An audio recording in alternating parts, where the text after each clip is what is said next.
Alô, Maurício, muito boa noite, seja bem-vindo. Fala, João, muito boa noite a todos que estão nos assistindo, é um prazer estar aqui, boa noite, já também transfiro o meu boa noite para o Vlamir, para o Rafael Prete, para o Edemir também, em nome da Lavoura e da Bayer, é um prazer estar aqui, João. Muito bem, Maurício, temos muito que falar, vamos falar sobre dólar, qual é a concepção de dólar, vamos falar por que os preços estão diferenciados, né? Sobe na bolsa e não sobe aqui, mas antes eu quero a sua análise, que acompanhou o mercado de hoje e tem acompanhado nesses dias, o que está propiciando essa alta de preços? Já informamos, né? Já podemos antecipar que é o clima, é só isso? O que está acontecendo nas bolsas nesse momento e no mundo? Bom, João, depois de primeiros 3 meses do ano mais ou menos gelados, os segundos, né, os próximos 3 meses, que vieram de abril principalmente a junho, colocaram os agricultores brasileiros, principalmente, os donos da safra, por assim dizer, né, porque nesse momento a gente está na entre-safra dos Estados Unidos, colocaram o agricultor brasileiro numa situação extremamente apertada, né? Provavelmente a situação mais apertada em mais de 20 anos de mercado, né? Houve um evento incomum no mercado de valores, no mercado de commodities, né? No físico, que é o excesso da safra do ano passado, que segundo os dados, inclusive que o Vlamir comentava com a gente, nós atravessamos 22 para 23, com entre 20 e 30 milhões de toneladas de soja disponível da safra anterior. A safra de milho do ano passado também carrega muito grão para esse ano. Some-se a isso safras recorde, tanto na soja quanto agora chegando, né, de milho agora também, né? E o que acontece, você some a isso um cenário de recessão global, que a gente está nesse momento de uma certa lentidão no consumo desses ativos mundo afora, e para terminar a cereja do bolo, né, um apetite pouco forte, no mínimo, para dizer o mínimo, por parte dos maiores compradores globais que nos últimos 3 meses se ausentaram ou, no mínimo, reduziram muito o ritmo de suas compras. E isso pressionou o preço da soja e do milho, principalmente nas praças, né?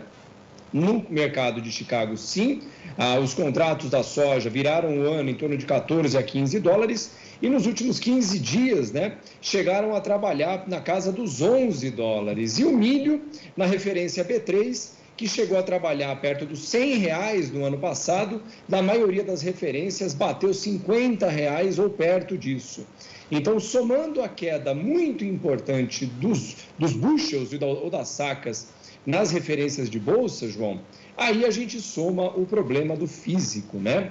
No caso da soja, por exemplo, existe uma variável muito importante que a gente vai conversar já, chamada de basis, que além da queda no bushel e no dólar, inclusive, no mundo inteiro, que veio de 5,30, 5,40 no Brasil, hoje trabalhando abaixo de 4,80, a gente teve o basis nas praças, na soja, em algumas praças caindo 4 dólares por bushel, desde as máximas do ano passado, João.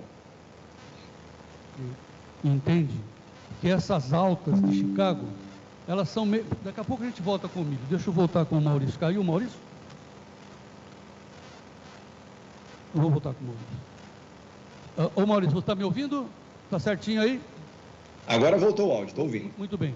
Então, Maurício, o que a gente quer saber é o seguinte: essa alta de Chicago, ela é essencialmente climática ou nessa época do ano, costumeiramente, ela sobe?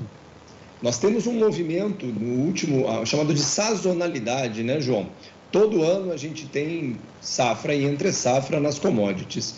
E a safra lembrando que o contrato de soja, né, por mais que seja um ativo brasileiro, ele diz respeito à soja dos Estados Unidos. E nesse momento eles estão no pico da entre-safra. E agora a gente está chegando, historicamente, na média dos últimos 60 anos, junho é o pico do bushel. Então o que a gente teve agora nesse movimento são 2 movimentos. Primeiro, sim, climático, obviamente, as primeiras informações da safra americana dão uma pesada na informação, né? Ou seja, a falta de chuvas ou um pouco abaixo da média histórica trazem uma pressão, sim, mas é importantíssimo lembrar também que exatamente porque o preço das commodities, soja, milho, trigo também, né, caíram muito, compradores gigantes, as tradings, exatamente para conseguir garantir que o preço das commodities que elas vão comprar, o milho e a soja, que você que está nos assistindo vai vender, eles iniciam travamentos contra a alta exatamente no movimento do fundo, ou seja, parte do movimento de alta foi climático, mas parte do movimento de alta também é um movimento técnico das trades, travando para elas o menor custo possível, João. Claro, estão comprando na baixa, aproveitando os preços que estavam baixos, compraram, né? Agora, Maurício, voltando ao mercado climático, há uma grande divergência, né, sobre as condições das chuvas lá no meio oeste norte-americano. Há previsões de chuvas para esse final de semana, mas não serão chuvas que poderão resolver e garantir a safra americana. No seu entendimento, como é que fica o preço para frente?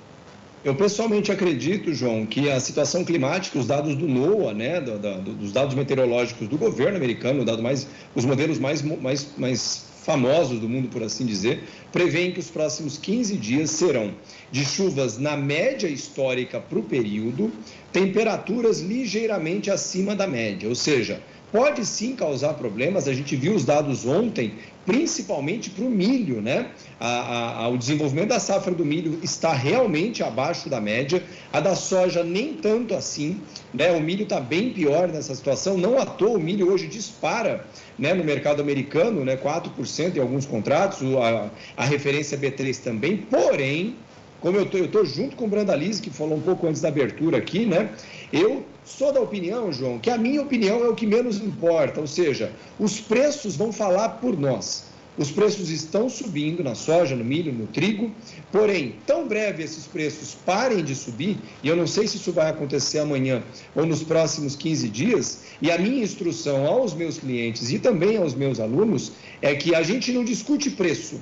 A hora que os gigantes desse mercado, Cargill, Bunge, ADM, COFCO ou qualquer outro grande, que são os caras que movimentam os contratos em bolsa, determinarem que a alta cessou, na minha opinião, agricultor bom é agricultor travado, não agricultor pensando no futuro, no sentido do que pode acontecer. Preço bom, dinheiro bom, João, é no bolso. Deixar de especular, deixando de esperar. Mas agora vem aquela pergunta crucial que o pessoal aqui de Sinop nos faz, né?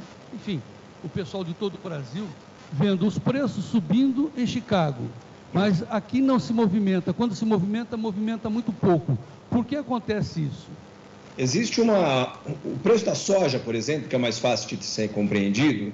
O agricultor médio acredita que tem dois preços que compõem a soja: o bushel em Chicago, o contrato de Chicago, e o dólar, né? Verdade, esses dois componentes formam o preço da soja que você vende na praça.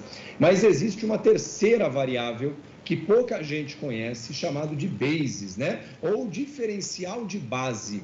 É a diferença do que a gente chamaria de preço justo ou preço porto e o preço pago nas praças. Por assim dizer, João, é o antigo e famosíssimo, especialmente no Brasil hiperinflacionário, o ágio. Ou seja, quanto maior ou menor for o interesse do comprador em receber ou adquirir o seu produto, leia-se a soja ou o milho, maior ou menor será o basis. Ou seja, nesse momento que o Mato Grosso, por exemplo, que se fosse um produtor de soja, era o terceiro maior país do mundo, se o Mato Grosso fosse um país, ele era o terceiro maior do mundo, atrás do Brasil e da Argentina.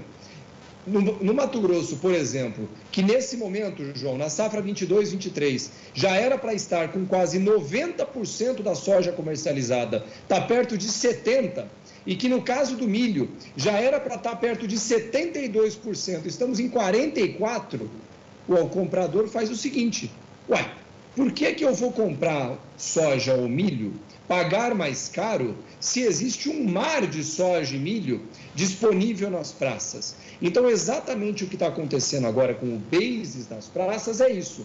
O bushel, João, que subiu nos últimos dias $2,30 na soja, por exemplo, em alguns contratos, teria que ter sido ajustado no preço para o produtor em quase R$25 por saca.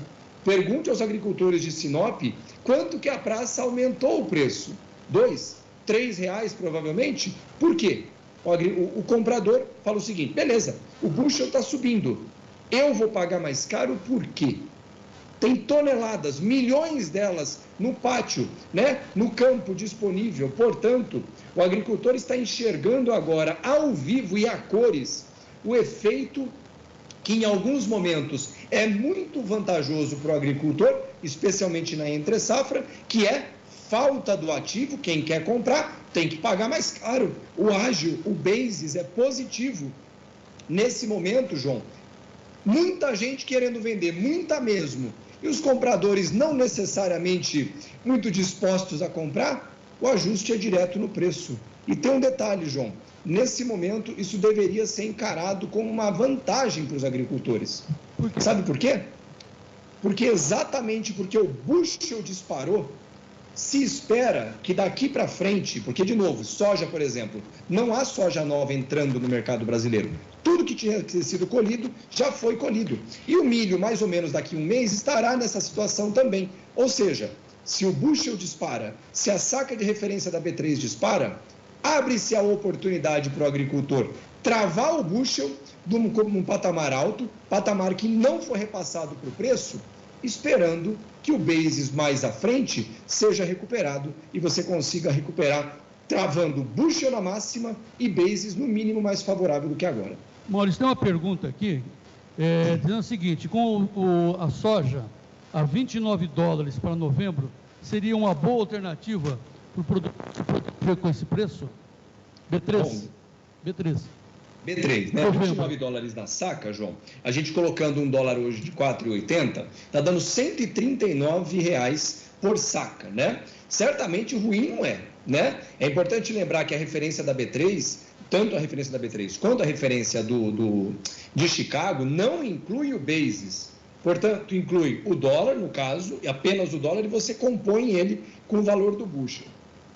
O travamento de $29 na B3, assim como funciona em Chicago, e tem uma informação importante para o nosso querido agricultor. Diferente do milho na B3, que é um contrato 100% brasileiro, a formação de preços, inclusive, é diferente de Chicago, o contrato da soja negociado na B3, ele é conhecido como um contrato espelho. O que isso significa? Ele é um contrato idêntico ao contrato dos Estados Unidos. A única diferença, lá é cotado em bushels e o contrato equivale a 5.000 bushels. No Brasil, ele é cotado em sacas em dólar e equivale a 450 sacas. Tirando isso, moveu Chicago, move aqui. Portanto, a mesma questão que eu acabei de falar sobre Chicago, portanto, se aplica na B3. E eu não estou dizendo numa opinião. Muitos dos meus clientes já iniciaram travamentos para 24, olhando para maio 24. Por quê? Porque, de novo, independente da minha opinião ou da opinião dos clientes, João, as operações de defesa de preços têm uma grande função. Defender o agricultor da opinião dele.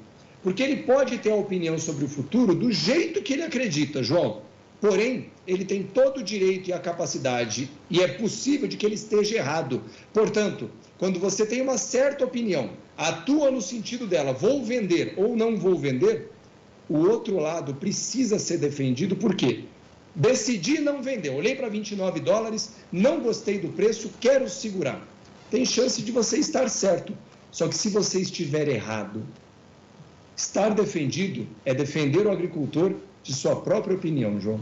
Foi o que aconteceu nesses 6 meses. Daqui a pouco a gente vai falar sobre milho, mas eu quero levar para um terceiro componente, que é o tal do dólar. Como é que você vê a cotação do dólar hoje?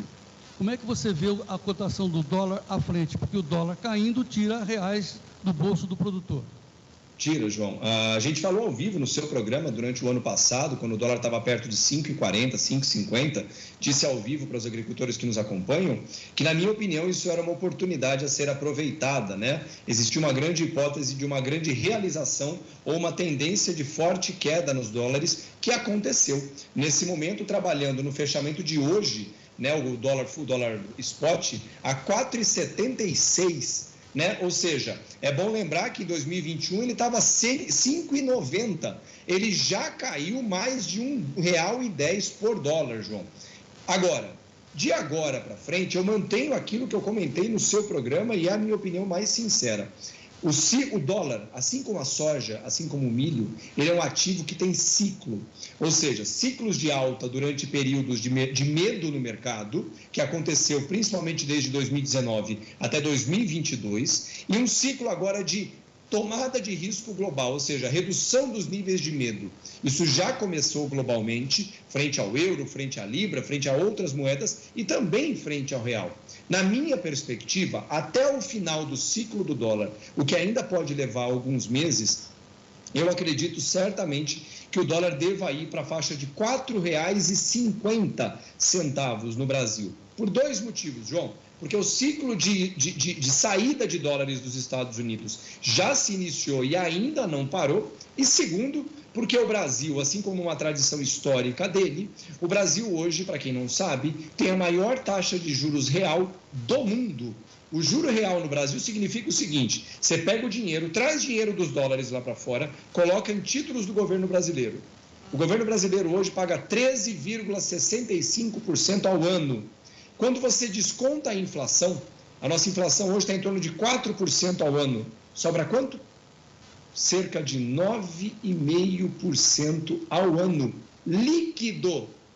Isso é interessante para qualquer país do mundo. Por quê? Porque o Brasil não dá calote. Então, esses juros astronômicos, que são disparado o maior juro real do mundo, trazem uma avalanche de dinheiro para o Brasil, João, dólares. Bom, conclusão, seja na soja, seja no milho, seja no dólar, o produtor brasileiro precisa aprender a se proteger, fazer travas. Nós vamos falar sobre isso, mas não hoje, a gente vai falando ao longo do tempo. O que eu preciso saber agora, tem uma pergunta aqui, para quem tem volume disponível de soja e milho, qual commodity seria mais interessante fazer uma operação financeira? Ambas, eu imagino. Sempre na mesma, João. Eu sei que algumas pessoas, especialmente alguns bancos, fazem uma sugestão de você fazer hedge de milho em outra coisa, usando $1, uma relação meio... Não. Bananas com bananas, maçãs com maçãs. Ou seja, hedge de soja é feito com soja. Hedge de milho é feito com contrato de milho. Hedge de dólar é feito com contrato de dólar. Não misture as coisas, tá? Porque essas correlações distantes, que a gente, inclusive tem um nome, chama de correlação espúria. Correlação espúria é aquilo que funciona às vezes. E se só funciona às vezes, sabe o que significa? Que não funciona.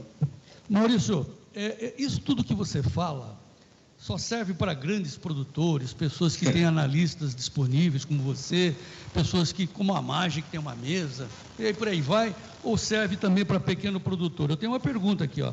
Trabalhar com o mercado financeiro pode ser viável em volumes menores, ou seja, para produtor de 40 a 100 hectares, por exemplo? Pode. Vou dar um exemplo. O contrato de soja e de milho no Brasil equivale a 450 sacas. E hoje, por exemplo, se você ligar nas principais corretoras e bancos, eles conseguem fazer múltiplos de 100 sacas. 100. Então, volume certamente não é problema. Outra coisa, a gente tem um curso, você que pediu para construir a 4 mãos com você, estamos chegando a 2.000 agricultores que já iniciaram. Eu tenho no meu curso profissional também algumas centenas de alunos, dos quais 10, 15 ou 20 devam ser grandes, todos os demais são pequenos. Portanto, certamente não se trata de uma questão de volume de dinheiro, se trata de conhecimento, se trata de vontade, de querer sair do lugar comum, que muitos de vocês às vezes estão há 30, 40, 50 anos, achando aquela velha história, né? Não, eu faço isso aqui desde sempre, não tem outro jeito. Tem sim, tanto tem que o seu comprador não para de crescer. Você já parou para perceber isso? Que todos os grandes compradores de commodities no Brasil só crescem. E todo mundo acha que é em cima do agricultor. Não é em cima do agricultor. É em cima de uma boa noção de como defender os seus preços e principalmente defender suas margens, João. Então serve para o comprador, serve para o produtor. Exatamente, João. Na verdade, a mesma estratégia e as mesmas operações de mercado de valores que o agricultor pequeno, meu aluno que tem lá 500 sacas para defender, é a mesma estratégia que a COFCO, que a Cargill, a ADM se utilizam todo dia. Tem um detalhe, você vai lá e liga lá para o rapaz lá da sua trade, lá fala, eu quero vender 1.000 sacas de soja nesse momento. Ele vai combinar um preço com você. A hora que você fecha o preço com ele, sabe o que acontece no mesmo segundo? Uma outra pessoa dentro da trading que comprou de você vai em Chicago ou na B3 e se trava na hora. Não fica um segundo descoberto. Em uma saca, 95% ou mais dos agricultores americanos fazem uso desses instrumentos todo santo dia. E no Brasil, por razões que a razão desconfia, menos de 5% dos agricultores fazem uso disso, João. Mas é uma realidade que está mudando, através de eventos como esse. Está só começando, João. Muito bem, ou seja, o produtor tem que aprender a se proteger. Mas antes de chegar a essa pergunta crucial, eu vou te liberar, Maurício, tem aqui uma outra pergunta sobre milho. Milho. É possível vender milho físico agora e participar de uma possível alta do mercado? Certamente é. E aqui eu não tenho que ficar puxando sardinha de ninguém, mas no evento que a gente foi conversar lá em Novo Biratã, né, com a Lavoro também, conversando com agricultores lá, né, na época, a Lavoro, por exemplo, fez uma ideia muito boa, que eu achei que era muito boa mesmo, e acredito de verdade que é. O agricultor poderia fazer um barter de milho, né, para 24 e ganharia, por assim dizer, uma call de milho, certo? Uma call de milho. Se me permite, João, posso mostrar um negócio aqui? Sim, aqui eles chamam de Operação Alvo, deu um outro nome. Operação Alvo, isso. Na verdade é uma call, é uma opção de mercado, né? O Rafa, inclusive, pode me corrigir se eu estiver enganado. O evento da Lavoro foi nesse dia aqui, ó. O milho estava na referência, por exemplo, do ano que vem, perto de R$ 64. Você teria feito a troca no preço do dia, mais ou menos, né? Hoje está R$ 8 acima. Quem está com a call e trocou, porque fez a operação, está ganhando dinheiro neste momento. Muito bem, Maurício, agora então, deixa eu só fazer uma pergunta aqui, deixa eu dar uma paradinha aqui para os nossos amigos que estão presentes conosco aqui. Alguém tem alguma pergunta específica? Porque eu vou fazer a última pergunta para o Maurício. Vocês querem fazer alguma pergunta? Eu vou me despedir dele, porque depois vem o Vlamir. Alguém quer fazer perguntas? Tem microfone andando aí. Já já o Vlamir vai entrar na sequência, o Prete vai fazer uma colocação. Eu tenho a colocação de como se proteger, porque nós perdemos muito dinheiro nesses últimos 6 meses, porque a gente não se protegeu. Então vamos lá, Maurício Bellinello. Precisamos aprender a travar preços? Eu acredito que sim, João. O agricultor brasileiro médio, né, não só do Mato Grosso, mas de todos os estados brasileiros, ele é provavelmente o mais eficiente de forma incomparável com qualquer outro agricultor do mundo quando o assunto é da porteira para dentro. Batemos recorde atrás de recorde em produção de milho, de soja, eficiência, custos baixos, tecnologia, né? Tudo, geoposicionamento, tudo que você pode imaginar, da porteira, qualidade das sementes, né? Tudo. Quando chega na porteira e você precisa comercializar isso bem, no Brasil, infelizmente, o abismo comparado principalmente com outras economias agrícolas mais fortes e mais desenvolvidas, como é, por exemplo, a Argentina. Né? A Argentina tem uma economia desenvolvida no agro muito mais do que a nossa quando o assunto é comercialização. Né? O Canadá, os Estados Unidos, o México, a Rússia, toda a Europa. Por quê? Porque o agricultor brasileiro falta ainda a noção clara de que ele não vende soja nem milho, ele vende dólares. Ele vende dinheiro. E quem está comprando de você também não está comprando soja nem milho, está comprando dólares, porque todo mundo quer ganhar dinheiro. E, portanto, eu acredito que é uma função do agricultor brasileiro e deveria ser uma demanda interna, principalmente das famílias, que geralmente são grupos familiares que são donos do agro, impor às suas novas gerações que, assim como vocês se preocupam em descobrir qual que é a melhor semente, como é que faz a melhor forrageira, como é que você faz a melhor adubação, qual o melhor equipamento, melhor época do ano, tudo aquele clima, modelos climáticos ultra complexos, você deveria impor a todos os seus herdeiros que, assim como você cuida bem da parte de dentro da porteira, que os seus filhos, netos, sobrinhos, primos, o que quer que seja, façam agora também da porteira para fora, estratégias de comercialização, de defesa de preços, assim como e do mesmo nível de complexidade que todos os seus compradores fazem, alguns deles há mais de um século. Então, isso que a gente fala, né, João, eu e você há 2 anos já batendo todo dia naquela pedrinha, né? A gente vê agora frutos começando a surgir e eu espero mesmo que os agricultores usem tudo isso que está acontecendo agora, esse cenário totalmente conturbado, como um ponto de apoio. Acho que é Arquimedes que disse, né? Me deu um suporte, uma alavanca e um ponto de apoio e eu moverei o mundo. Está dado. O agricultor que deve trazer para si essa responsabilidade, porque lembrando, o seu comprador não fará por você e nem ninguém. Muito bem. Então, assim, conclusão.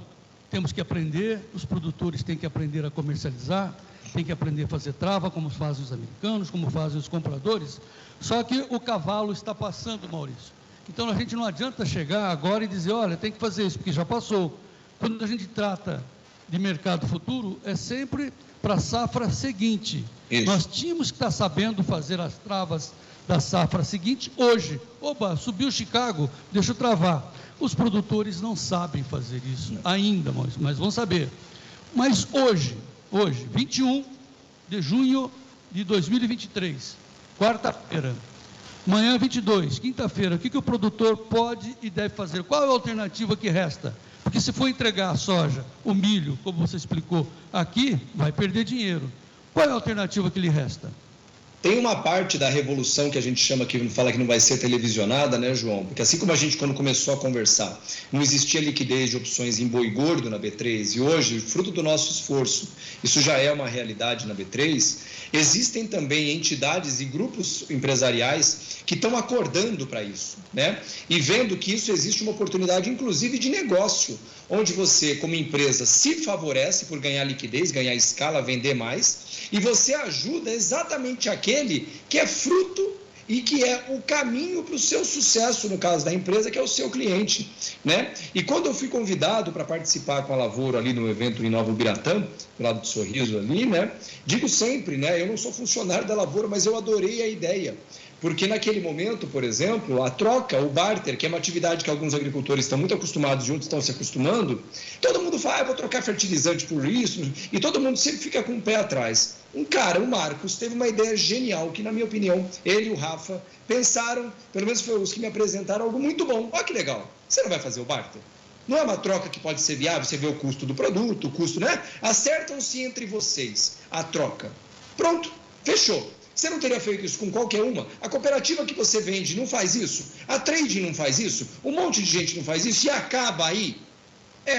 A Lavoura teve uma ideia que eu achei, no mínimo, um ótimo começo. E eu espero que isso tome conta do mercado como um incêndio, mas um incêndio muito bom, que é, o agricultor não sabe fazer ainda, vai aprender. A safra seguinte está chegando, a janela de compra de insumos está chegando. O agricultor não pode esperar 6 meses para comprar insumo, né?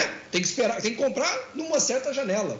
Você faz o barter e, como eu comentei do exemplo lá, ganha uma call, por assim dizer, de milho. Portanto, o milho está ruim hoje? Tá. Se o milho subir na referência daqui até o prazo, que eu não me recordo agora se é janeiro ou se é março, que o Rafa tinha nos dito, é março, pronto. Se subir, você tem uma call na mão. O que isso significa? Você fechou o preço hoje. O preço não estava tão bom? Se daqui até os próximos 8 meses subir, a call é sua. É sua.